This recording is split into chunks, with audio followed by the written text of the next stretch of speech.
কাঠুরিয়া ও বাঘের গল্প। ছোট্ট গ্রামে বাস করত রামু নামে এক কাঠুরিয়া। রামু বাস করত গ্রামের এক কুড়ে ঘরে। রামু প্রতিদিন জঙ্গল থেকে কাঠ সংগ্রহ করে আনত। প্রতিদিনের মতো আজও সে কাঠ সংগ্রহের জন্য জঙ্গলে যাচ্ছে। রামু হাঁটতে হাঁটতে সে জঙ্গলের অনেক গভীরে প্রবেশ করল। অনেকক্ষণ ধরে হাঁটছে। রামু খুব ক্লান্ত হয়ে পড়ল। সে ক্লান্ত অবস্থায় গাছের এক কোঠরের উপরে বসে আরাম করছিল। রামুর পাশ থেকে হঠাৎ এক বাঘের শব্দ শোনা গেল। রামু তো অনেক ভয় পেয়ে গেল। ভয়ে সে থরথর করে কাঁপছিল। তখন সে কিছু বুঝে ওঠার আগেই বাঘটা তাকে দৌড়ানি দিল। এক পর্যায়ে দৌড়াতে দৌড়াতে দৌড়াতে দৌড়াতে সে ক্লান্ত হয়ে পড়ল। রামু ক্লান্ত হয়ে বসে বাঘকে বলল, থামো থামো, আর পারছি না, এবার আমার একটু কথা শোনো। বাঘ বলল, আমি কোনো কথা শুনবো না, আমি অনেক ক্ষুধার্ত, তোমাকে খাবো। এ কথা শুনে রামু আরো ভয় পেয়ে যায়। সে তখন চিন্তা করল, দেখি তাকে কোনোভাবে মানাতে পারে কিনা। রামু বলল, তুমি আমাকে খেও না, আমার বাড়িতে আমার স্ত্রীর আমি ছাড়া আর কেহ নেই।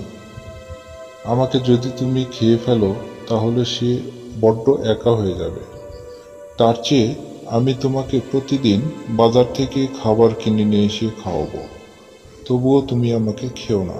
বাঘটি রামুর কথায় রাজি হয়ে যায়। সে রামুকে বলে, যদি কখনো তুমি আমাকে আমার খাবার দিতে মিস করো তাহলে আমি তোমাকে খেয়ে ফেলব। রামু সেই কথা শুনে সে খুব চিন্তিত হয়ে পড়ে। রামু ভাবে যে প্রতিদিন এই বাঘটার জন্য আমি খাবার কোথা থেকে সংগ্রহ করব। পরে আবার ভাবে, যেভাবেই হোক জীবনটা তো বাঁচাতে হবে। তাই পরের দিন থেকে রামু প্রত্যেক দিন বাজার থেকে বাঘের জন্য মাংস কিনে নিয়ে আসতো। মাংস কিনে নিয়ে বাঘের জন্য প্রত্যেক দিন সকাল করে রাস্তায় হাঁটা দিত। আর ভাবত যে আমি প্রতিদিন কিভাবে বাঘের জন্য এত টাকার মাংস সংগ্রহ করব। এই ভাবতে ভাবতে সে জঙ্গল দিয়ে প্রতিদিন বাঘকে খাবার দিতে যেত। এরকমভাবে কেটে গেল অনেকগুলো দিন। বাঘটি প্রতিদিন মাংস খেত আর অনেক মজা পেত।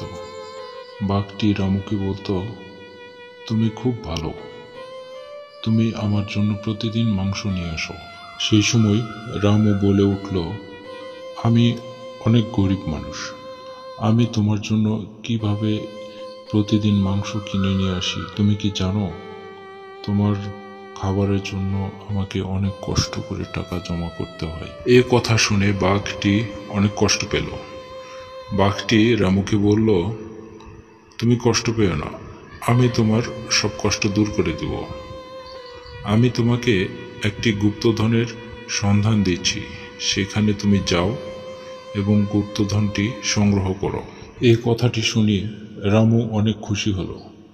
রামু মনে মনে বাঘটিকে ধন্যবাদ দিল এবং গুপ্তধনের খোঁজে রওনা দিল। রামু সেই গুপ্তধন খোঁজার জন্য জঙ্গলের দক্ষিণে হাঁটি হাঁটি পা পা করে রাস্তা ধরে। জঙ্গলের দক্ষিণে হাঁটতে হাঁটতে হাঁটতে হাঁটতে একসময় সে জঙ্গলের এক প্রান্ত থেকে আর এক প্রান্তে পৌঁছে যায়। গুপ্তধনের জন্য রামুর মনটা খুব মরিয়া হয়ে আছে। সে হাঁটছে আর চিন্তা করছে কখন এই রাস্তা শেষ হবে।